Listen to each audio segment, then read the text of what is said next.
Antes de continuar, quiero hacerles el recordatorio de que el curso tiene laboratorio presencial para aquellos que ya fueron. Pues espero que todo lo que estemos viendo en clase haya sido aplicado en el laboratorio, y los que no han ido, pues espero también que sea muy satisfactorio ese aprendizaje, su laboratorio. Los calendarios, de acuerdo a la sede de cada uno de ustedes, abocarse a secretaría, sino al 4489-6121, al correo laboratoriosintensivos@urrural.edu.gt, y ustedes van a poder saber qué fechas están sus laboratorios, dónde queda el laboratorio más cercano para cada uno de ustedes, y que puedan pues cumplir con el requisito que es eh, asistir a sus sesiones de laboratorio. Es importante que pues lo que acá vemos ustedes lo puedan practicar dentro del laboratorio. Para dar continuidad, el objetivo de la clase de hoy es determinar las condiciones en las que se generan las actividades químicas en el suelo. Muchas veces la parte química para la toma de decisiones dentro del campo de la agricultura son importantes, pero en algunas ocasiones encontramos inconvenientes en que, digamos que ustedes no pueden tomar una decisión en qué aplicarle al suelo o qué actividades pueden realizar para la mejora del suelo si no conocemos íntimamente cómo es que se desarrolla esta parte fundamental, ¿verdad? Veníamos, por ejemplo, hablando de minerales, hablábamos de rocas, hablábamos de que pues de ahí se obtiene todos aquellos nutrientes para la planta que son importantes, pero en ningún momento pues nos percatamos de ir observando cómo es que deben de estar estos nutrientes disponibles para la planta. Vimos todas las características físicas, vimos por ejemplo que el color negro es importante porque nos indica mucho de los niveles altos de fertilidad del suelo, pero no sabemos sobre qué nutrientes podemos encontrar. Entonces, eso es lo que vamos a intentar explicar el día de hoy para que a ustedes les quede claro principalmente cómo se distribuyen los nutrientes dentro del suelo. Voy a hacer una pausa únicamente para observar si hay algún comentario con respecto a que tengamos eh, algún problema de comunicación. Según veo, estamos grabando, estamos en directo y estamos presentando, y no me aparece ningún correo de alguna observación. Así que vamos a darle continuar. Muy buenas tardes, Haroldo. Mucho gusto. También quiero comentarles que estaba yo observando algunos correos con respecto a problemas o inconvenientes que tuvieron en su evaluación de la semana pasada. Siempre que tengan inconvenientes de ese tipo, abóquense lo más pronto posible a secretaría de su sede, ya que pues uno no está, en los exámenes no está como conectado para cualquier observación que ustedes deseen, ¿verdad? Y sí que van a disculpar. También cuando ustedes deseen repetir su clase, recuérdense que las clases están posteadas en las plataformas de la universidad para que ustedes las puedan descargar o puedan volver a ver la clase del día sábado o del día domingo, pues distintamente siempre están ahí colgadas, ¿verdad? Así que como un recordatorio. Entonces les decía yo que hoy pues vamos a ver un poco de la química del suelo, ¿verdad? Cómo se dan esas condiciones en cuanto a esa parte fundamental dentro del suelo. ¿Cuáles son los elementos químicos en el suelo? ¿De qué estamos hablando cuando hablamos nosotros de la química del suelo? Estamos hablando de esos elementos importantes que vamos a encontrar en diferentes formas. Empecemos. Vamos a encontrarlos en la fase sólida. Digamos que cuando estamos hablando de la fase sólida, vamos a hablar de los minerales, ¿verdad? O incluidos en compuestos orgánicos. Cuando hablamos de compuestos orgánicos, estamos hablando de la materia orgánica, ¿verdad? O materia en descomposición, en una situación de humificación o en humus. Y en los minerales, pues ya vimos todos los tipos de minerales en los que vamos a encontrarlos a los elementos químicos, ¿verdad? Ustedes cuando vieron química vieron todos los elementos disponibles que pueden haber y dónde los podemos encontrar, pues todos aquellos que ahí nos indicaba que nosotros podemos encontrar dentro o los disponibles en el suelo, pues son todo lo que podemos encontrar en la fase sólida. En la fase líquida, ¿verdad? Van a estar contenidos en el agua del suelo. Hablamos hace 15 días, hablamos un poquito de cómo se daba todo el tema del agua del suelo, ¿verdad? Y que el agua no solo, pues al final es un transporte, ¿verdad? Sus dos funciones principales es proporcionarle la parte líquida a las plantas, ¿verdad? Y también sirve como un transporte de todos los minerales para irlos dispersando dentro del suelo. Cuando estamos hablando de que se van dispersando dentro del suelo es porque los estamos llevando de un lado a otro independientemente del tipo de textura o estructura que encontremos. Esa es como la función dentro del movimiento del agua, ¿verdad? Se recuerdan de las fuerzas de adhesión, de las fuerzas de cohesión, etcétera, ¿verdad? Pero siempre que haya un movimiento en el suelo del agua, pues ahí también van a ir contenidos algunos elementos químicos, ¿verdad? Acá también se dice, por ejemplo, que las moléculas están disociadas en iones, es decir, que si nosotros hablábamos, por ejemplo, del agua, hablábamos del H2O. Entonces hablábamos de dos iones de hidrógeno más uno de oxígeno y eso forman la molécula de agua, ¿verdad? Entonces, y así vamos a encontrar dispersos todos los iones, ¿verdad? Dentro del líquido. A los iones que son de carga positiva los vamos a conocer como cationes, ¿verdad? Esos son los de carga positiva. Y los de carga negativa le vamos a llamar aniones. Por ejemplo, el nitrato sódico, ¿verdad? Entonces, pueden haber elementos químicos sueltos, ¿verdad? El calcio, el fósforo, el nitrógeno, el potasio, el magnesio, el molibdeno, el boro. Todos esos elementos por sí solos, ¿verdad? Pueden ser positivos, pueden ser negativos, depende de la carga que estos lleven, ¿verdad? Esas cargas donde las ven, las pueden ver ustedes en su tabla periódica. Entonces, en algún momento, ¿verdad? Así como el hidrógeno y el oxígeno que se unen, ¿verdad? Ya sea por compensación, se recuerdan que se están uniendo por compensación. Entonces, al unirse, pues ya forman un compuesto químico. Ese compuesto químico, ¿verdad? Puede tener cargas positivas y cargas negativas dependiendo de lo que estemos compensando. Eso es como un recordatorio de la parte de química, ¿no? Para que entendamos cómo vamos a estar encontrando nosotros todos los elementos. Ahora, ¿qué sucede? Pues que nosotros venimos e incorporamos a esto el hecho de que van a estar así como pensando un poquito, como haciendo una similitud de como que fueran bolitas, ¿verdad? Y dispersas, ¿verdad? Cada uno de estos elementos dispersos en el suelo, ahí los vamos a encontrar y van ahí moviéndose con el agua, ¿verdad? Entonces, cuando tenemos los elementos químicos y tenemos el agua y están en conjunto y están en movimiento, eso lo vamos a conocer como solución del suelo, ¿verdad? Esa es básicamente la conjunción, ¿verdad? De los nutrientes, ¿verdad?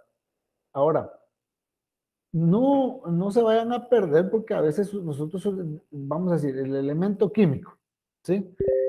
Eh, el catión, el anión, el nutriente, ¿verdad? Que al final, dependiendo del momento o el uso que le demos, sigue siendo un elemento eh, químico, sigue siendo un ion, ¿verdad? Sigue siendo un elemento de una molécula.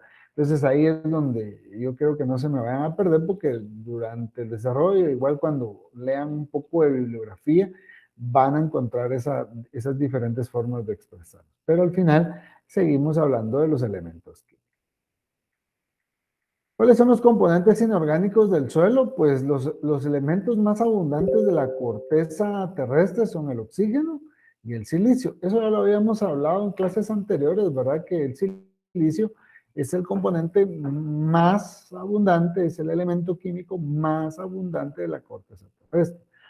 Y si se recuerdan, el silicio es está mayormente contenido en partículas de arcilla, ¿verdad? El silicio es el elemento esencial de la arcilla. Y es ahí cuando yo les decía, hace un par de clases, les decía yo que nos llega a confundir porque nosotros decimos, bueno, pero siempre nos dicen que las arcillas no son muy buenas, a partir de la parte física, empezamos con color, con textura, con estructura, con porosidad, con permeabilidad. Todas esas condiciones que la arcilla pareciera que son negativas, las puede compensar con su alto contenido nutrimental o de elementos químicos. Y el silicio, que es uno importante, pues se contiene mayormente dentro de las arcillas, ¿verdad? Y aquí dice que el 75% en toda la corteza terrestre es de silicio, ¿verdad? Le siguen el aluminio, que el aluminio siempre es como un contenido negativo para las condiciones de desarrollo de una planta porque los altos índices de aluminio causan un nivel de toxicidad y daño a las plantas. Tenemos hierro, tenemos calcio, tenemos el sodio, es como, tenemos el potasio y tenemos el magnesio, que son en orden de prioridad o en orden, sí, en orden, los que mayormente están contenidos en la corteza terrestre, ¿verdad? Los compuestos inorgánicos más abundantes son las arcillas, ¿verdad? Que son silicatos de aluminio hidratados con estructura laminar. Existen diferentes tipos de arcilla, la caulinita, la mica, la montmorillonita, la vermiculita, la clorita, etc. ¿Ah? Entonces, esto es como para que vayamos aterrizando un poquito de que sí es importante el hecho de que, pues, ustedes vean cómo esto que aparece en esta parte de arriba es la arcilla, ¿verdad? Que aquí están los silicatos, miren, ¿verdad? ¿Por qué tienen aluminio? Porque también es el contenido más alto, ¿verdad? Y hidratados, ¿verdad? Que tienen contenidos de agua, ¿verdad? Hay óxidos e hidróxidos, ¿verdad? Que son compuestos de oxígeno y del grupo OH con otros elementos, van normalmente asociados a las arcillas, ¿verdad?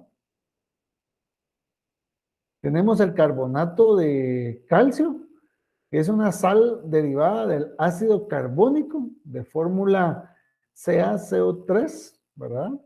Se encuentra en la naturaleza principalmente en forma de calcita y aragonito. No se disuelve en agua pura, pero sí en agua que contenga carbonato, como es el caso del agua del suelo, ¿verdad? Entonces, esta se va a disociar, este carbono, este calcio se va a disociar, ¿verdad? En un carbonato. Entonces, eso es lo que va formando los suelos, ¿verdad? También tenemos el yeso, que es un mineral común consistente en sulfato de calcio hidratado. Entonces aquí tenemos calcio, tenemos azufre, tenemos oxígeno, tenemos hidrógeno, ¿verdad? Que todos esos se fueron haciendo en un conjunto para formar un mineral. Elementos esenciales. ¿Cuáles son los elementos esenciales que a nosotros nos interesan dentro del proceso de ir, digamos, compensando o alimentando una planta, ¿verdad? Porque, pues de repente que hay infinidad de elementos o cantidades de elementos dentro del suelo, pero ¿cuáles son los que a nosotros nos interesan, que son esenciales para el buen desarrollo o la fisiología de una planta? Los nutrimentos esenciales para las plantas, ¿verdad? Nosotros podemos observar, ¿verdad? Que aquí tenemos una planta Normalmente toda la parte de nutrimentos esenciales va a ingresar por esta parte, que es la parte radicular, que está ingresada en el suelo, ¿verdad? Ya lo dijimos, que puede estar en una composición orgánica o puede estar en una disolución de suelo, que es agua y minerales. Los principales, pues tenemos el nitrógeno, el fósforo y el potasio. Nosotros siempre, a veces ¿cómo les explicara yo? Por práctica o por un conocimiento empírico, siempre decimos, sí, es que nitrógeno, fósforo y potasio, ¿verdad? Pero, y ya sabemos, sí, que son los elementos mayores, ¿verdad? Ahora los conocemos como elementos mayores principales, ¿verdad? El nitrógeno, el fósforo y el potasio. ¿Qué significa esto? Que estos tres elementos mayores o macroelementos, ¿verdad? También van a encontrar bibliografía de esa forma, que dice macroelementos principales o elementos esenciales, es lo que más necesita para el desarrollo de la planta. Es decir, necesita de un montón, pero de estos son los que mayormente necesita. Cada uno pues tiene una función principal. Vamos a asumir que toda la parte de desarrollo, la parte germinativa, la parte de crecimiento de radicular, la parte de crecimiento o desarrollo de un tallo, desarrollo de hojas, de ramas, está a cargo del nitrógeno. Toda la parte del crecimiento de hojas, toda la parte de mayor fotosintética, tenemos el fósforo. Toda la parte de floración y fructificación, pues lo podemos adherir al potasio. Digamos como una generalidad nada más para que ustedes tengan una idea de lo importante que son. Los ahora macroelementos secundarios o elementos secundarios tenemos al calcio, al magnesio y al azufre, ¿verdad?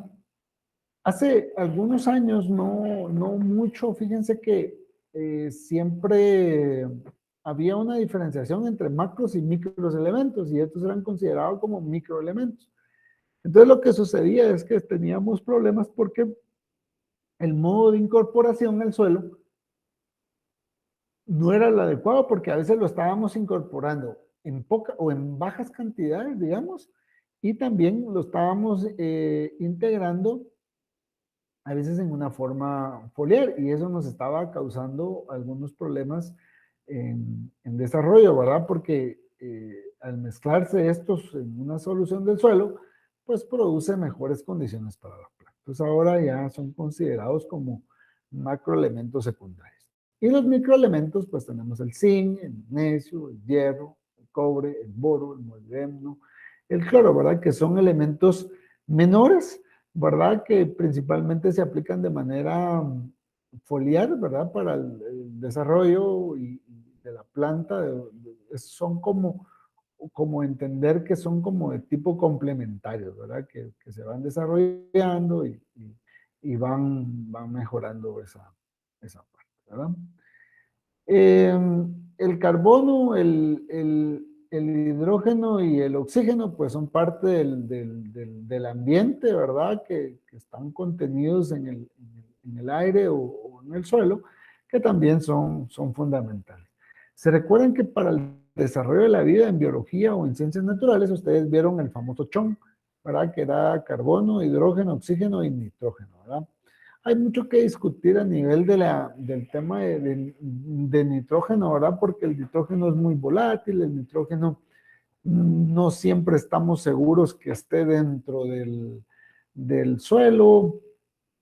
Se considera que si nosotros hacemos un muestreo de suelos, la cantidad de nitrógeno que nosotros podemos tomar a los 5 días probablemente haya disminuido o haya aumentado, entonces pues sí complica bastante el hecho de que podamos eh, estar seguros de que esas cantidades pues ahí se encuentran, ¿verdad? Entonces es por ahí un poquito del hecho de que son muy importantes, pero no los tenemos a ciencia cierta el conocimiento de sus cantidades.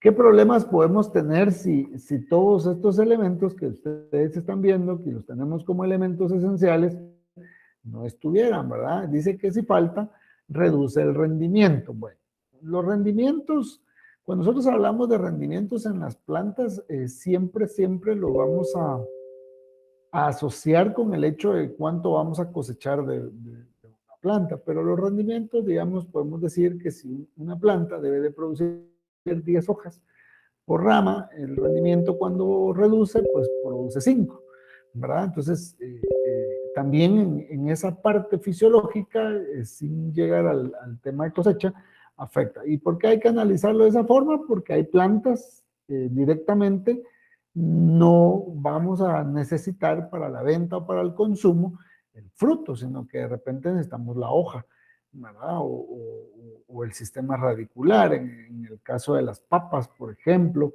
que básicamente es eso, ¿verdad? No es como por ejemplo, pensar en una naranja o una manzana, ¿verdad? Que tenemos que ver todo el ciclo del desarrollo de la planta para tener un fruto. Pero en algunos casos, dependiendo del interés, hay hortalizas, veamos que lo que necesitamos es el tallo, necesitamos un bulbo, necesitamos un rizoma, la hoja, ¿verdad? Eh, eh, la flor, digamos, o las flores, en el caso, por ejemplo, de un brócoli. Entonces, así es como vamos midiendo un poco el rendimiento que se va bajando en función de que haga falta uno de estos. ¿Produce síntomas? Sí. Recuérdense que hay signos, síntomas y enfermedad, digamos que son tres etapas de la ausencia de estos nutrimentos esenciales en una planta, ¿verdad? Entonces, eh, por ejemplo, podemos hablar del amarillamiento de hojas, puede ser un buen síntoma del marchitamiento de la planta, puede ser un buen síntoma, eh, pero a raíz de eso pueden haber infinidad de enfermedades que puede tener una planta. Pero sí es importante entender que la ausencia de estos elementos sí nos va a dar el inconveniente que no vamos a tener certeza del crecimiento de la planta. Por eso hablábamos de digamos, como de la relación estrecha que hay entre el rendimiento y estos elementos esenciales.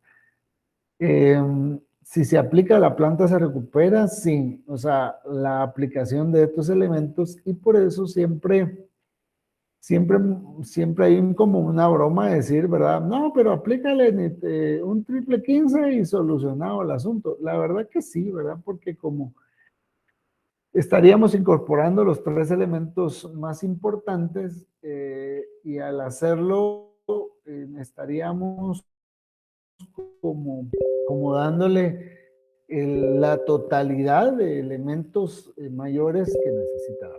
Si nosotros lográsemos incorporar todos estos elementos, ¿verdad? Una planta sin saber qué es lo que está sucediendo, pues vamos a tener unos altos rendimientos, ¿verdad? Obviamente, en términos económicos, pues hay una leve pérdida, pero en términos de planta, pues le estamos dando todo lo esencial, ¿verdad? Eso es como que a nosotros nos dieran desde pequeños todas las vitaminas y nos dieran y nos dieran y nos dieran y nos dieran, ¿verdad? En tanta constancia, pues de repente no seríamos como dice la canción, morenos y chaparritos, ¿verdad? Seríamos otra tipología de repente que nos, que nos cambiaría mucho. Y lo mismo pasa con las plantas, ¿verdad? Ustedes ven plantas bastante vigorosas, bastante buenas, que, que realmente pues es por ese hecho de que estamos dándole todos los elementos.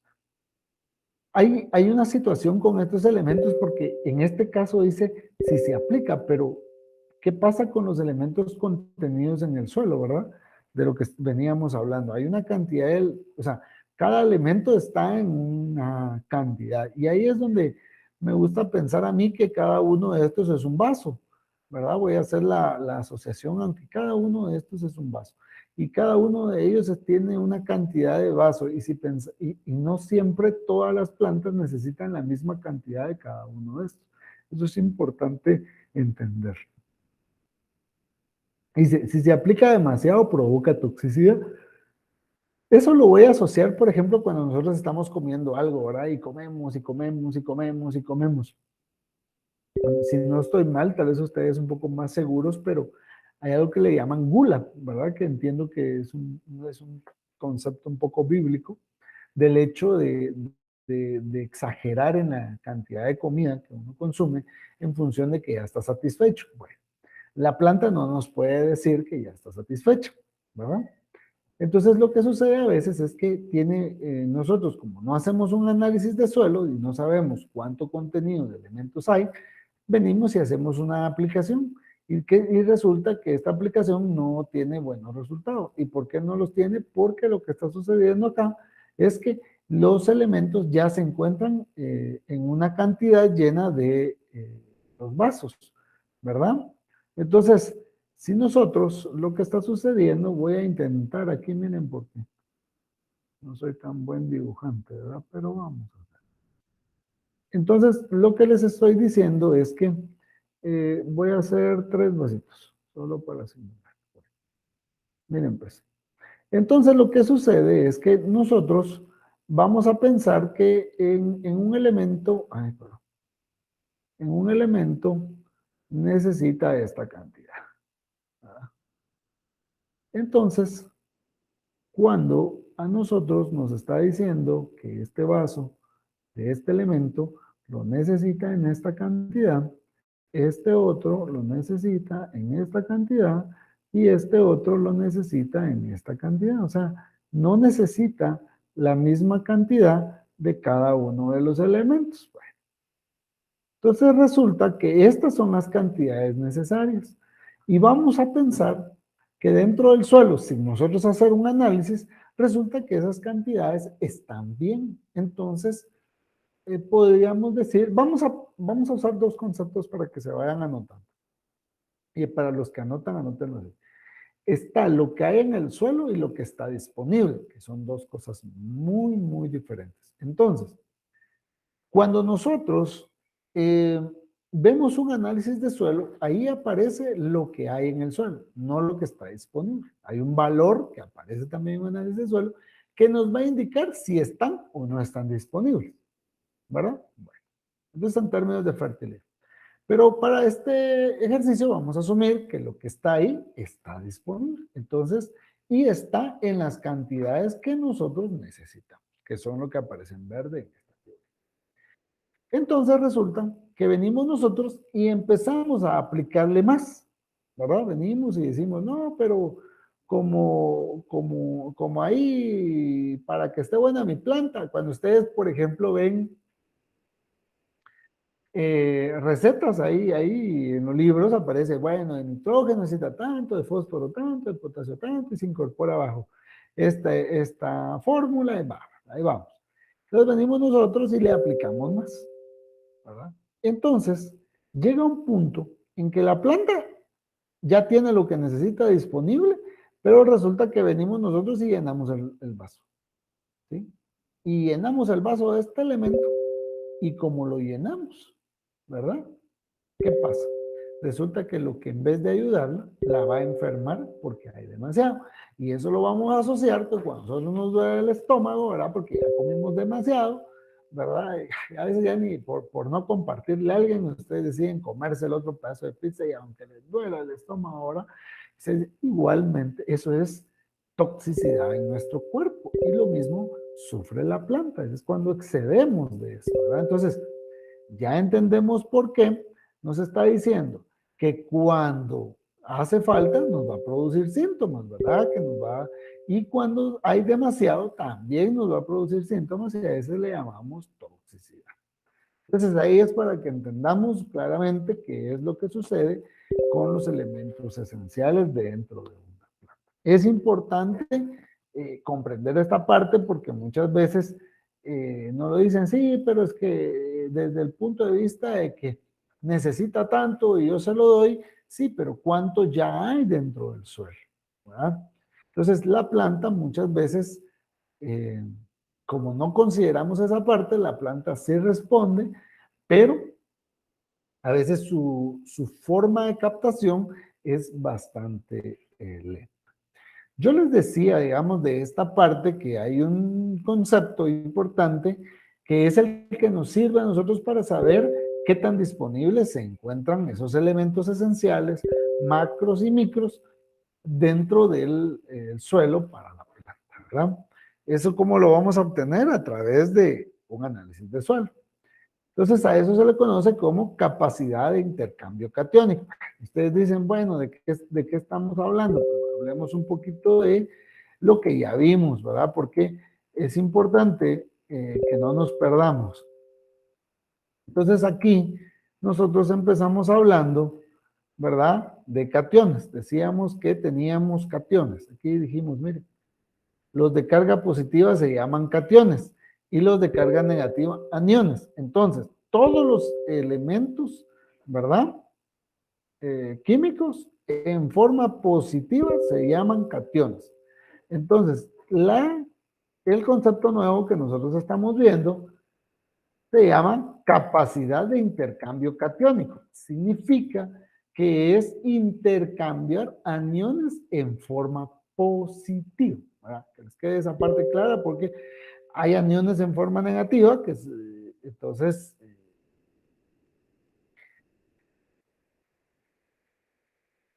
algunas definiciones que son importantes tomar en cuenta antes de entrar a la capacidad de intercambio catiónico. El humus, ¿qué es el humus? Es materia orgánica en descomposición que se encuentra en el suelo y procede de restos vegetales y animales muertos. La composición química del humus varía porque depende de la acción de organismos vivos del suelo, como bacterias, protozoos, hongos y ciertos tipos de escarabajos. El humus es una materia homogénea, amorfa, de color oscuro e inodora. Ojo, homogénea, amorfa, sin forma, de color oscuro y no huele a nada. ¿Sí? Eso es el humus. Entonces, si ustedes están en un proceso de descomposición de material vegetal o animal y huele, eso aún no es humus. Entonces puede ser la forma más fácil, ¿verdad? Los productos finales de la descomposición del humus son sales minerales, dióxido de carbono y amoníaco. Entonces, ¿cuáles son las sales minerales? Pues todos los elementos, ¿verdad? Que van a salir de ahí. Entonces, por eso cuando incorporan la materia orgánica, eso es la solución. Bueno, ya entendemos por qué es la solución, ¿verdad? Porque van ahí elementos, ¿verdad? Va dióxido de carbono, ¿verdad? Amonio, que el amonio su mayor contenido es de nitrógeno. Entonces, eso es lo que le estamos dando, ¿verdad? Entonces, el dióxido de carbono, entonces tenemos carbono, nitrógeno, ¿verdad? El oxígeno y el hidrógeno, que son más del ambiente, pues están siempre. ¿Qué es una solución del suelo? Es el agua del suelo junto con los nutrientes disueltos en ella. Ese concepto ya lo habíamos anteriormente, pero lo repetí para que ustedes no se pierdan en lo que vamos a empezar a hablar. Un ion es un átomo o grupo de átomos que ha ganado o perdido electrones. Entonces, el ion hidrógeno, el ion calcio, el ion oxígeno, ¿sí? Eso es para que sepamos de qué estamos hablando. Catión es un ion de carga positiva. Entonces, si estábamos hablando de capacidad de intercambio catiónico, son iones de carga positiva los que vamos a intercambiar, porque es intercambio catiónico. Anión es un ion de carga negativa. No vamos a compartir aniones, ¿verdad? Espero que se les haya quedado. Ahí se los voy a dejar por si en algún momento ustedes quieren tomarla ya completa. Entonces les decía, ¿verdad? Es importante porque son conceptos, por ejemplo, del humus en proceso de descomposición. Eh, los nutrientes con aguas es una solución solución de suelo, ¿verdad? Que la vamos a ver muy comúnmente. Ahora, otro concepto, otra definición, que es el complejo arcilloso húmico, o también conocido como complejo coloidal, dice. Son pequeñas partículas de humus con arcilla, ¿sí? humus y arcilla. Ojo, pues, son pequeñas partículas de humus y arcilla que están en suspensión en la solución del suelo. ¿Qué es solución del suelo? Empecemos ahí, regresemos. Solución del suelo es agua y nutrientes.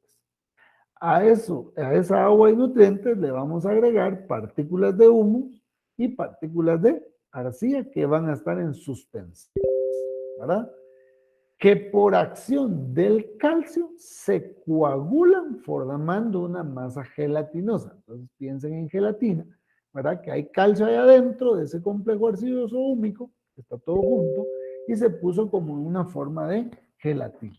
Y eso forma el complejo arcilloso húmico, que determina la fertilidad del suelo y tiene una carga negativa. Mira. Entonces ustedes dicen, bueno, no es nomás de llevar los elementos ahí entre el agua o que estén ahí, no, hay que generar este complejo arcilloso húmico, ¿verdad? Que es agua, elementos esenciales, arcillas, humus y de forma gelatinosa que ya en su conjunto el complejo arcilloso húmico tiene una carga negativa. Otro concepto que va de la mano del complejo arcilloso húmico es la disociación. Los compuestos químicos de la solución del suelo, que hablamos, se disocian en cationes y aniones. O sea que la disociación es separar los aniones de los cationes. Por ejemplo, el nitrato sódico se disocia en el anión nitrato y el catión sodio, ¿verdad? Y aquí tenemos la famosa solución del suelo, es eso. Aquí tenemos el complejo arcilloso húmico y tenemos aniones y cationes dispersos. ¿Sí? ¿Saben? Vean pues, acá adentro, este es el complejo arcilloso húmico, acá adentro. ¿Sí? ¿Qué tenemos? Dijimos, arcilla, humus, elementos, pero en forma negativa. Todo lo que está aquí adentro es en forma negativa. Acá afuera, esto en forma gelatinosa, más agua, es una solución de suelo. Pero aquí afuera, todos estos puntos verdes, hay aniones y cationes. Los cationes son positivos y los aniones son negativos. Como este complejo arcilloso húmico es en forma negativa, va a atraer iones en forma positiva. ¿Sí? Y como son en forma positiva, se van a adherir al complejo arcilloso. Entonces, ahí vamos a tener, ¿verdad? Entonces, ¿qué es la absorción de cationes? El complejo arcilloso húmico tiene una carga negativa, por lo que atrae y retiene cationes, que son de carga positiva, sobre su superficie. O sea, sobre toda esta superficie negra que ustedes ven, se van a ir adheriendo todos los cationes, ¿verdad? ¿Sí? Entonces, obviamente, ¿verdad? Todos ellos que estén aquí están como pegados, ¿verdad? Es como unir el negativo con el positivo. Eso es lo que está sucediendo ahí, ¿verdad? Pero toda la solución convirtió a todos los elementos en forma negativa y atrajo a todos los que sean de forma positiva, que son los cationes. Y ahí tenemos nosotros el porqué. Los cationes absorbidos se encuentran en un intercambio continuo y rápido con los cationes libres de la solución del suelo, ¿verdad? Acá hay cationes que no son atraídos, sino que andan ahí en la parte de la solución del suelo y se van a ir intercambiando, o sea, pasan para acá, otros para allá, para aquí, para allá, y así se van cambiando, ¿verdad? Se van cambiando, ¿verdad?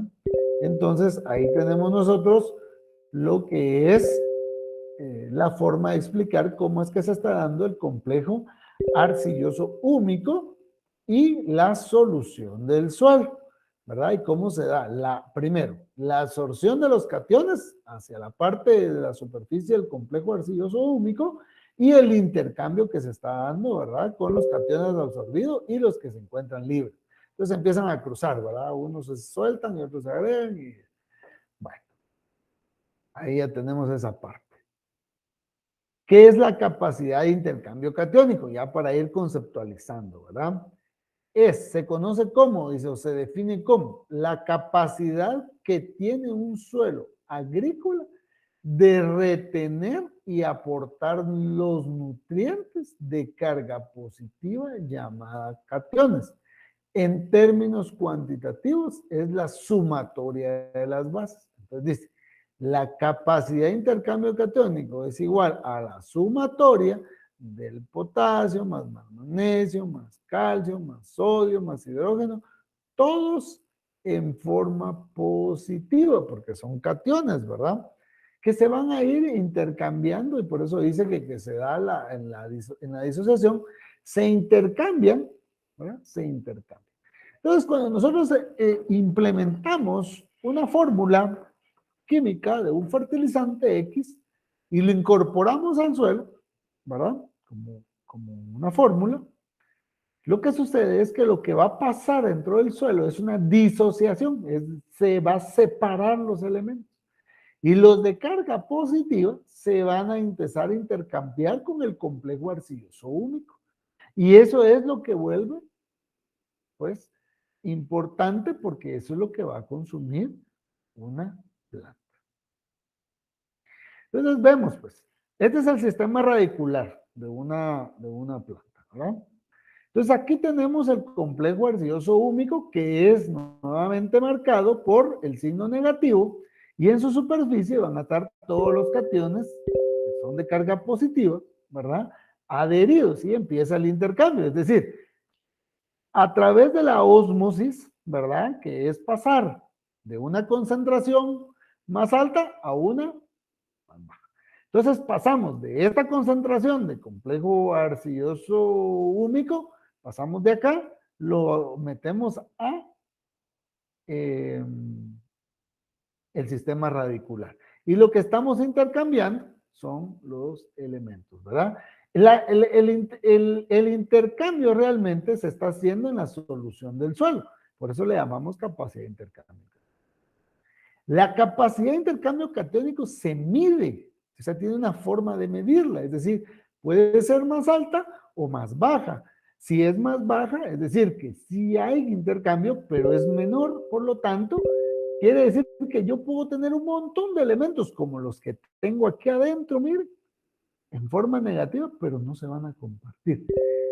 Cuando yo hago un análisis de suelo, me aparecen todos los elementos en la cantidad que están ahí. Es decir, que como sacarlos en un montón de vasitos y me dicen, mire, este está medio vaso, un cuarto de vaso, 3/4 de vaso, vaso lleno, y ahí están.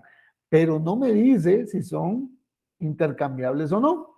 Entonces, cuando hago el estudio, me sale el valor de capacidad de intercambio catiónico y entonces ahí yo determino cuánto de lo que tiene el vaso se puede compartir. Si yo tengo un vaso medio lleno y puedo decir que un cuarto de ese vaso, o sea, decir la mitad de la mitad, sí se puede compartir, la otra mitad no. Entonces, y yo necesito medio vaso, le tengo que incorporar medio vaso para poder nivelar la cantidad necesaria para alimentar una planta o para darle los nutrimentos esenciales a la planta. O sea, por ahí es como nosotros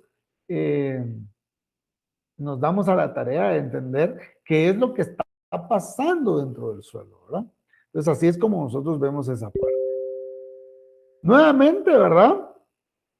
Nosotros vemos ahí, ¿verdad? El complejo arcilloso húmico, ¿verdad? Que aquí ya nos lo explica como arcilla o materia orgánica. Y por eso se habla muchísimo de la incorporación de la materia orgánica. ¿Verdad? Siempre nos dicen, no, pero... Y no estamos lejos, digamos, de irlo entendiendo de manera práctica porque lo que está sucediendo es que la materia orgánica es como que quien crea el complejo arcilloso húmico, ¿verdad? Que atrae la arcilla, más todo su contenido, más el agua, y atrae todos los aniones, ¿verdad? De manera negativa, ¿verdad? Y genera ese complejo arcilloso húmico. Y después, obviamente, hace que se cree el intercambio a través de todos los cationes, ¿verdad? Que van a estar adheridos. Y ahí, miren, se da el famoso intercambio catiónico, ¿verdad? Así es como finalmente sucede para poder alimentar una planta. ¿Qué tan rápido sucede? Pues eso va a depender del desarrollo que va teniendo un suelo. La raíz puede tener contacto con un complejo arcilloso húmico, pero al tener ese contacto y su capacidad de intercambio catiónico es muy baja, pues no va a poder atraer absolutamente nada, ¿verdad? Ahí están los elementos, pero no están disponibles, ¿verdad? Ahí cuando hablamos de la disponibilidad. ¿Qué factores afectan en la capacidad de intercambio catiónico? La cantidad de arcilla contenida, la cantidad de materia orgánica contenida, la acidez del suelo, ¿verdad? Que eso evita que haya mayor cantidad de capacidad de intercambio catiónico. Y es lo que yo les decía, como la tenemos que medir, nosotros al momento de medirla decimos, bueno, tiene más, tiene menos. Fíjese que tiene menos porque tiene mucha arcilla. Tiene menos porque su cantidad de materia orgánica pues no es suficiente. Es demasiado ácido, lo que hace que algunos elementos no se comporten de la manera de ser compatibles, que es ser positivos, ¿verdad? Entonces así es como vamos viendo esa parte. El intercambio de cationes. El intercambio de cationes es la sustitución de cationes del complejo arcilloso húmico, ¿verdad? Entonces, tenemos el complejo arcilloso húmico y los que están adheridos, pues los vamos cambiando por otros, ¿verdad? La capacidad de intercambio catiónico, dice, es la suma total de los cationes absorbidos por el complejo arcilloso húmico, es decir, todos los que estén en la parte superficial del complejo arcilloso húmico, que pueden ser intercambiados por otros cationes de la disolución del suelo. Es decir, yo tengo calcio, lo cambio por otro y así me voy, ¿verdad? ¿A dónde los va a ir a traer la raíz? A esa superficie del complejo arcilloso húmico. ¿Cómo se expresa o cómo se mide? A través de miliequivalentes por 100 gramos de suelo. Así se me expresa. Esto significa miliequivalentes por 100 gramos de suelo. Así vamos a encontrar expresado, ¿verdad? La capacidad de intercambio catiónico. Y así va a venir en una muestra de suelos. Estos son valores según el Departamento de Agricultura de los Estados Unidos, pero son valores medios, es decir, que son cálculos que se han hecho a través de mucho tiempo que nos sirven únicamente para entender cómo serían los niveles en los que se puede comportar. Pero no son exactos, ¿verdad? Porque va a depender mucho de cómo esté conformado el suelo para estar seguros, ¿verdad? Dice que en suelos arenosos vamos a encontrar de 1 a 5 mil equivalentes por 100 gramos. En suelos francos de 5 a 15, en suelos arcillosos, perdón, de 15 a 30, en una turba vamos a encontrar 100, en el valor extremo inferior es de menos 5 y el valor extremo superior es de 30. O sea, no puedes, o sea que los valores van a ir de 5 arriba de 30, ¿verdad? O sea, menores a 5 y mayores a 30. El humus va a ser de 150 a 500. Miren qué gran valor tiene el humus. Entonces, ahí es donde nosotros comprendemos el hecho de que la materia orgánica es súper importante para el desarrollo de la planta. Vamos a hacer una pausa, vamos a ver si todo está bien. ¿Hasta dónde vamos? No hay alguna duda. Aquí nos dice Jafet Cruz. ¿Podría explicar nuevamente sobre el complejo arcilloso húmedo? Claro que sí. Vamos a regresar al complejo arcilloso húmedo. Lo voy a colocar nuevamente en el micrófono. Bueno, entonces, yo les decía, el tema acá del complejo arcilloso húmico, ¿verdad? Hablamos que era el humus, solución del suelo, los iones, los cationes y los aniones. Ahora, decía que el complejo arcilloso húmico son humus, arcilla, ¿verdad? En suspensión en el suelo. Es decir, el suelo es todo esto. Y aquí está metido ese complejo arcilloso húmico, ¿verdad? Que como tiene calcio, dice, se forma como una gelatina, ¿verdad? Es de carga negativa. Allá dentro de ese complejo arcilloso húmico se da una disociación, también se da en la solución del suelo.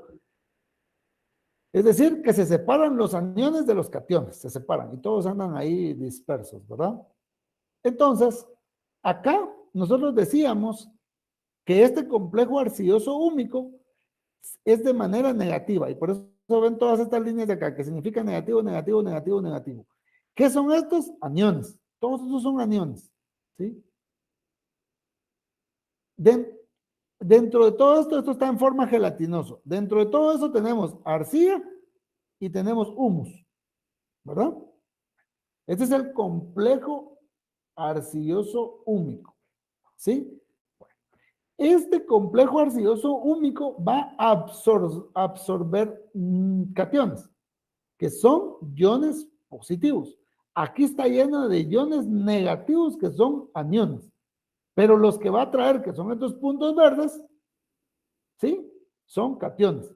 Dentro de estos puntos verdes también hay aniones, ¿verdad? Porque es la solución del suelo.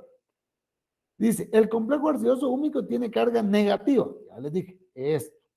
Por lo que atrae y retiene cationes en carga positiva. Esos son todos estos verdes. Todos aquellos que puede atraer se van pegando, como estos que vemos acá. Se pegaron. Son positivos y se pegaron. ¿Verdad? ¿Y ven? A esto. Eso es lo que hizo. Ahí únicamente está el complejo arcilloso húmico, ¿verdad? Se pegan los cationes. Después empieza el intercambio continuo y rápido, ¿verdad? Que va a empezar a cambiar, por ejemplo, este por este, y se cambian, ¿verdad? Y se van pasando, y se van pasando.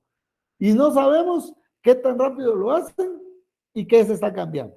Pero todos los que están aquí a su alrededor son los que van a estar disponibles para la placa. Los que están aquí afuera, no. Los que están aquí, sí. Y estos es a donde va a llegar el sistema radicular a traerlos, ¿verdad? Y ahí se los va a llevar. Entonces, por eso aquí les ponía yo el sistema radicular, porque este va sacando y va metiendo y se vuelve, miren, van pasando unos, van pasando los otros, y de aquí afuera lo cambia para acá y así se va, ¿verdad? Entonces es como funciona. Y ahí está. Acá ya lo hacemos un poquito más gráfico, tenemos hidrógeno, tenemos calcio, tenemos magnesio, tenemos sodio, y que se van intercambiando, ¿verdad? Todos son positivos si los ven, porque son cationes. Eso no significa que no hayan aniones acá, ni hayan aniones, pues hay acá. Entonces, se junta el positivo con el negativo en el complejo arcillo húmico, pero el positivo, pum, se va. Y viene otro, y se va. Y viene otro, y se va. Ese es el intercambio que estoy sucediendo. En este proceso de intercambio, la planta se va a llevar el que necesite, ¿verdad? El que más necesita. Si están disponibles todos, pues la planta se lleva de todos, ¿verdad? Pero cuando no hay de algún elemento, pues automáticamente la planta pues va teniendo los síntomas que vimos anteriormente. Entonces, sí vamos básicamente acá, ¿verdad? Entonces, cuando nosotros nos dicen, sí, pero es que hay que incorporar materia orgánica, es una como es una canción muy repetida, pero a veces no entendemos el por qué no la están repitiendo, ¿verdad? Entonces, nosotros nos quedamos, pero si es más rápido el químico, apliquémosle químico, sí. ¡Pum! Le aplicamos el químico. ¿Y cómo sabemos que está ese llegando al suelo? El catión, ¿verdad? Llegamos, ¿verdad? Metemos una mezcla, ¿sí? Nosotros metemos una molécula, metemos una mezcla así vienen las fórmulas químicas, ¿sí? Llega al suelo y se disocia, es decir, se separan todos los elementos que están en esa fórmula, ¿sí? Entonces, al separarlos, todos los que son en forma positiva, hay que ver cómo se adhieren al complejo arcilloso húmico. Si nosotros sabemos que tenemos una alta capacidad de intercambio catiónico, pues diríamos, bueno, entonces todo lo que incorporemos va a empezar a mezclarse con la planta. Excelente. Pero ¿qué pasa si nuestra capacidad de intercambio catiónico es baja? ¿Verdad? Está por debajo de los 5.000 equivalentes. Le vamos a seguir metiendo y metiendo y metiendo y nunca va a estar disponible. Hacemos un análisis de sueldo y nos salen altísimos todos nuestros elementos, que hay un montón, pero vemos ahí en un dato que dice capacidad de intercambio catiónico y baja. Por lo tanto, todo eso que estamos metiendo a la planta, al suelo, perdón, no lo está consumiendo la planta y la planta nos lo está mostrando con algún signo, síntoma o enfermedad. Ahora,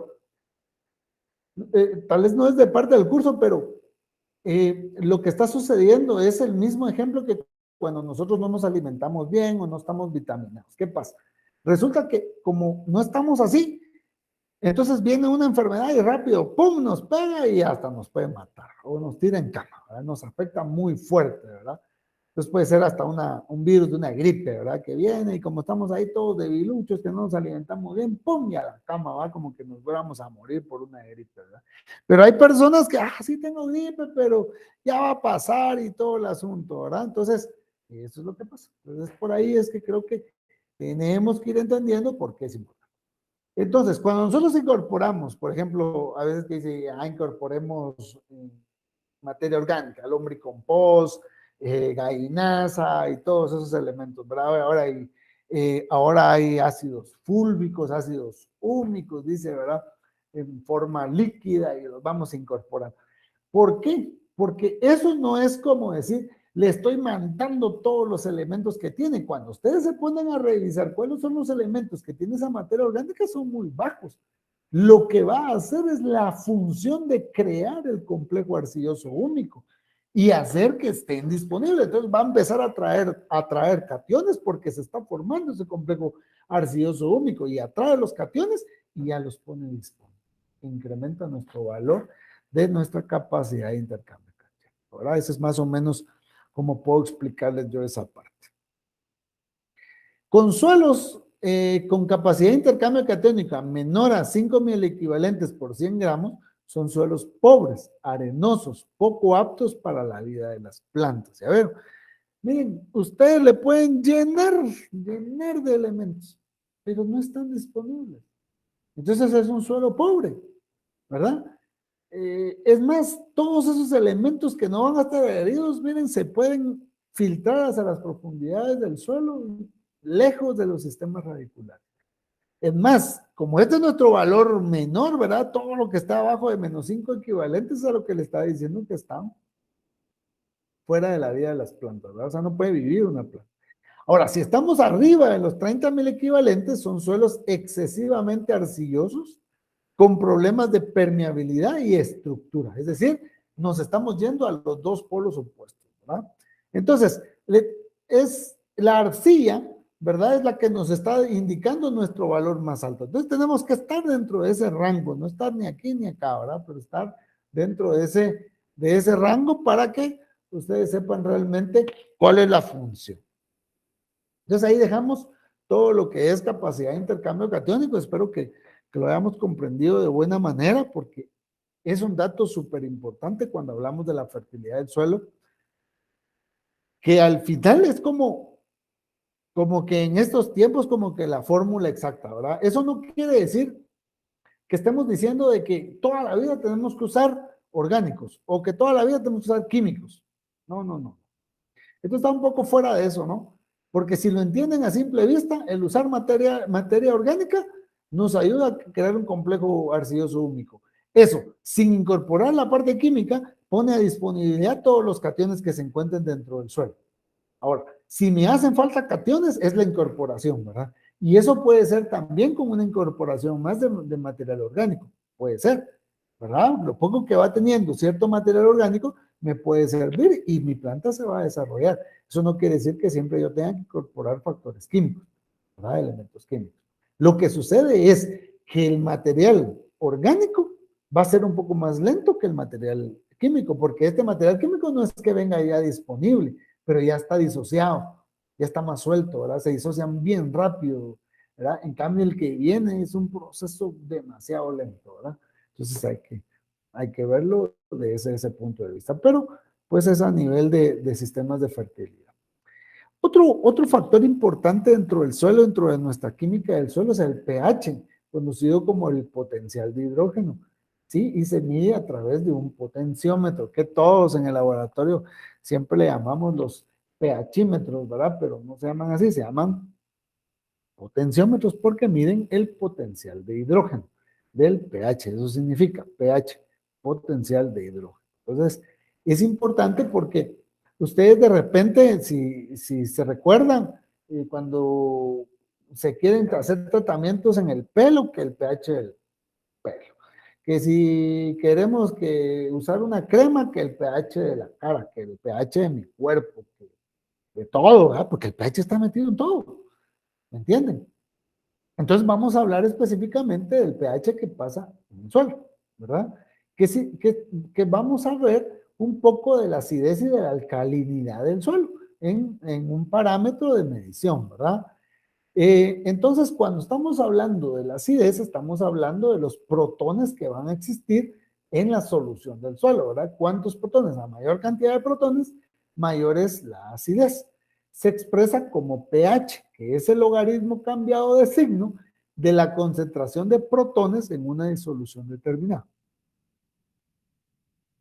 Y aquí tenemos su fórmula, ¿verdad? Es el pH es igual al logaritmo negativo del hidrógeno. ¿Cómo se clasifican según la USDA, es decir, el Departamento de Agricultura de los Estados Unidos, el valor del pH? Dice que el valor de pH varía entre 0 y 14.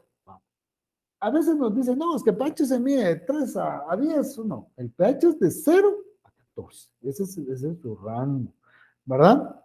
El valor de pH comprendido en la mayoría de suelos es de 4.5 a 10. ¿Sí?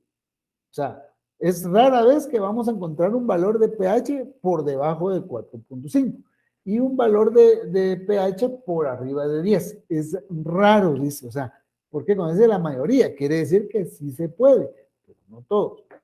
Entonces aquí tenemos una tabla. Dice que 4.5, o sea, todos los valores por debajo de 4.5 son extremadamente ácidos. De 4.5 a 5.5, fuertemente ácido. De 5.6 a 6, medianamente ácido. De 6.1 a 6.5, ligeramente ácido. De 6.6 a 7.3, neutro. El neutro significa que no tenemos ni ácido, ¿verdad? Ni alcalino. Eso es lo que significa. Por eso es que muchas veces el pH neutro dicen es 7. Y ahí hacen ustedes la relación, pero es 7. Entonces, esa es la parte que ni es para allá ni es para allá. Eso es de los dos. 7.4 a 7.8, medianamente básico. 7.9 a 8.4, básico. 8.5 a 9, ligeramente alcalino. De 9.1 a 10, alcalino. Y mayores a 10, fuertemente alcalino. Entonces ahí ya tenemos nosotros la solución. ¿Por qué es importante el pH en el suelo para las plantas? ¿Por qué nace, verdad? Dice que el pH ejerce una gran influencia en la asimilación de elementos nutritivos. Regresamos. ¿Cuáles son los elementos nutritivos? Los elementos esenciales. ¿Cómo pasan los elementos? A través de un complejo arcilloso húmico, a través del intercambio catiónico de los elementos esenciales. Dice, asimilarlos. Quiere decir que si no está en un pH adecuado, recibe el catión, pero no lo asimila, es decir, no lo absorbe el cuerpo de la planta de la mejor manera. Eso es lo que me está diciendo este concepto, ¿verdad? El pH comprendido entre 6 y 7 es el más adecuado para la asimilación de nutrientes por parte de las plantas. Aquí está. Perdón, voy a ver. Dijo 6 a 7. Entonces lo quiere ligeramente ácido hasta neutro. Entonces, ese debería de ser el rango en el que yo debo de mantener mi pH. ¿verdad? El suelo. Los microorganismos del suelo proliferan con valores de pH medios y altos, es decir, más o menos de 6 para arriba. Su actividad se reduce con un pH inferior a 5.5, o sea, cuando se va volviendo ácido, los microorganismos pierden su funcionalidad. Recordemos qué hacen los microorganismos. Los microorganismos son los encargados de la descomposición, que descompone materia orgánica. ¿Qué resultado de eso? Humus. Entonces, necesitamos microorganismos para que estén vivos, los necesitamos con un pH 5.5. Si no, disminuye su capacidad. Cada especie vegetal tiene un pH idóneo, es decir, todas las especies vegetales, hasta lo que ustedes le llamen monte en su casa, tiene un pH idóneo y se desarrolla mejor. Entonces, ya vemos dos conceptos importantes que llevamos hoy. Uno, necesito que esté disponible y necesito que lo pueda asimilar. Entonces, hay dos cosas que hay que llevar de la mano. La disponibilidad y la asimilación. Entonces, ahí nace la importancia del pH. ¿Cuáles son las fuentes de acidez del suelo? Existen dos fuentes de acidez del suelo, los iones hidrógeno y los iones aluminio. ¿De dónde sacamos los iones hidrógeno? De exudados radicales, de las arcillas y la aplicación intensiva de fertilizantes.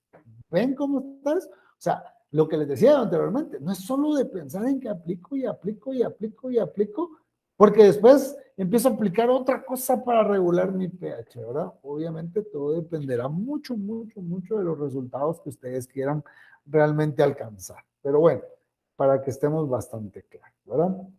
¿Cuál es la acidez residual de cada uno de los fertilizantes que nosotros aplicamos de tipo nitrogenado? La urea tiene un 46% de concentración de nitrógeno. El nitrato de amonio, 33.5. El sulfato de amonio, 1. El fosfato diamónico, 18. Aquí tenemos la reacción de nitrificación, que es cuando se va poniendo disponible. Índice de acidez, menos 84, menos 63, menos 112 y menos 74. Imagínense los grandes niveles de acidez que nosotros le estamos incorporando nosotros al momento de aplicar fertilizante nitrógeno. Entonces, ahí es donde nace la importancia de conocer lo que me está sucediendo en el suelo, ¿verdad? Porque, pues de repente yo lo estoy aplicando y la planta no lo está asimilando. Y eso es por eso es que muy observadores a la hora de tener plantas, ¿verdad? Lo vieron en el curso de ciencias naturales, ¿verdad? Cómo la planta va asimilando y cuál es, desde el punto de vista fotosintético, cómo se debería de ver una planta. Y de cómo se debería ver una planta, esto es importante, ¿verdad? Porque ahí vamos a ver cuál es la reacción en función del consumo, ¿verdad? ¿Puede afectar la disponibilidad de los nutrientes? Sí. La meteorización, que es la descomposición de la roca, la mineralización de la materia orgánica. Miren, pues, la materia orgánica se descompone, que es un proceso de humificación y va formando humus, y después se mineraliza. La mineralización es cuando todos los elementos que contiene esa materia orgánica se vuelven disponibles, es decir, se crea nitrógeno, fósforo, potasio, todo el contenido que lleva a esa materia orgánica que se descompuso de material vegetal, va soltando todos sus elementos. Eso es mineralización, o sea, se vuelven minerales. Genera una deficiencia de calcio o de magnesio, eso es lógico, ¿verdad? Es un poco lo contrario. La toxicidad de aluminio que puede afectar, el aluminio es bastante tóxico y sí daña muchísimo la disponibilidad. Como que digamos que la toxicidad es contraria a la capacidad de intercambio catiónico. Toxicidad en manganeso, toxicidad de hidrógeno, ¿verdad? Entonces todo esto afecta la acidez del suelo. Se consideran problemas de acidez un pH menor a 5.5, aluminio intercambiable mayor a 0.5, un porcentaje de saturación de acidez mayor al 10%.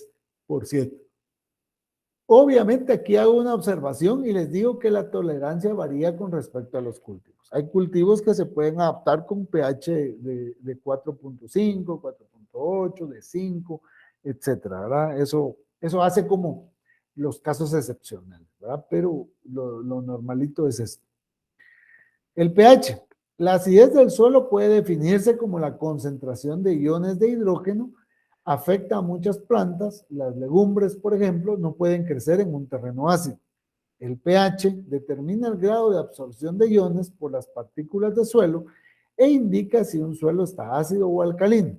Es el indicador principal en la disponibilidad de nutrientes para las plantas, influyendo en la solubilidad, movilidad, disponibilidad y otros constituyentes y contaminantes inorgánicos presentes en el suelo. Qué importante este último párrafo entre todos, ¿verdad? Influye en la solubilidad del elemento, en la movilidad del elemento y en la disponibilidad.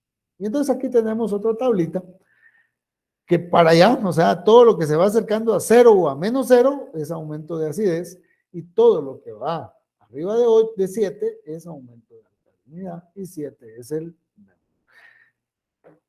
Miren, es importante entender siempre que cuando me habla de pH soportable por una planta es el que debe de tener el suelo, ¿verdad? Entonces, algunas características, cuando un suelo está mayor a 5.5, ¿verdad? Es muy ácido, hay toxicidad de aluminio, de hierro, de manganeso, hay deficiencia de fósforo, de calcio, de magnesio, de molibdeno y de nitrógeno. De 5.5 a 5.9 hay baja solubilidad del fósforo y regular la disponibilidad de calcio y magnesio. Ya va mejorando, ¿verdad? De 6 a 6.5 la condición adecuada para el crecimiento de unos cultivos.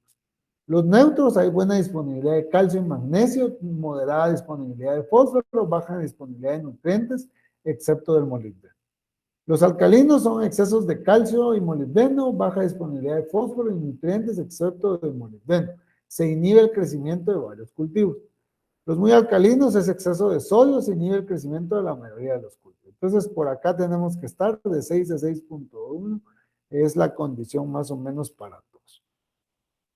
Solo para darles una idea, porque hay infinidad de cultivos, infinidad de plantas, ¿verdad? Pero de 6.5 a 7, remolacha, caña de azúcar, ¿verdad? Es su pH ideal. De 6 a 6.5, maíz, sorgo, frijoles, soya, tabaco, cura, tomate, chiltoma, chile, pepino, etcétera, ¿verdad? De 5.5 a 6.5, arroz, maní, cebolla, repollo, zanahoria, fresa. De 5.5 a 5, papa, quequisque, camote, ¿verdad? Y pues en el laboratorio, ¿verdad? Les van a explicar a ustedes cómo se mide en una solución de suelo el pH. La conductividad eléctrica, que es la salinidad del suelo, son suelos salinos. Un suelo salino, cuando existe, tiene un exceso de sales solubles, cuyos iones en la solución del suelo impiden o dificultan el desarrollo normal de las plantas. Se consideran sales solubles las que están compuestas por los siguientes iones: calcio, magnesio, sodio y potasio. Aniones: cloruro, sulfato, bicarbonato y carbonato. Conductividad eléctrica es la medida de la cantidad de corriente que pasa a través de la solución del suelo. La conductividad eléctrica de una solución es proporcional al contenido de sales disueltas e ionizadas contenidas en esa solución. El contenido salino de una solución se conoce midiendo la conductividad eléctrica de la solución mediante la fórmula 0.64 por conductividad eléctrica. La conductividad eléctrica se puede expresar en 10 siemens por metro, milimos por centímetro. El contenido de sales se puede expresar en gramos por litro de solución. Clasificación de los suelos según su salinidad. Un suelo normal es menor a 2 decisiemens, ¿verdad? Así es, decisiemens por metro. Suelo salino mayor a 2 decisiemens. Salinidad ligera de 2 a 4, salinidad mediana de 4 a 8, salinidad fuerte de 8 a 16 y salinidad extrema mayor a 16. Así que ahí tenemos entonces un poco de la parte química para ir entendiendo qué es lo que sucede en el suelo. Creo que esta es como la base principal para entender toda la parte de fertilidad del suelo, entender cómo intervenir. Siempre a nosotros nos dicen, ¿y qué aplico? Ah, pues si nosotros siempre decimos eso depende. Y de ahí nace el depende, ¿verdad? Porque existen las recetas. Si ustedes se meten a investigar, hay una infinidad de investigaciones que para un cultivo se necesita A, B y C. Y se aplica en tal fecha, en tal momento, y todo eso está excelente. Pero muchas veces eso se tiene que ver reflejado con el contenido de elementos que ya tenga un suelo, de las condiciones, ¿verdad? Porque si ya vieron que si estoy lleno de arcilla, eso me va a costar formar humus. Entonces no se forma como tal el complejo arcilloso, donde va a empezar a suceder todo lo demás que es importante para nosotros. Nuestros pHs también tenemos que medir. Nuestros pHs son súper importantes porque ya vieron que no va a haber movilidad de elementos, no va a haber disponibilidad y no va a haber asimilación de elementos. ¿Por qué? Porque el sistema radicular va a estar rodeado de un sistema ácido, un sistema muy alcalino, que no le va a permitir desarrollarse de buena manera. Eso es parecido a como que si tengo las fuerzas, si tengo la comida, pero no me siento bien en un ambiente para poderme desarrollar y poder seguir obteniendo las mejores condiciones. Entonces, no crezco, gordo, etcétera, ¿verdad? Es como para hacer una asociación de leyes. Así que, muchísimas gracias. Veo que eh, no hay dudas, ¿verdad? Me dice, tengo interés sobre fertilización de suelo, pues no me dice qué exactamente. Eh, puede colocar la presentación donde está el pH. Vamos a buscar qué es lo que quiere ver.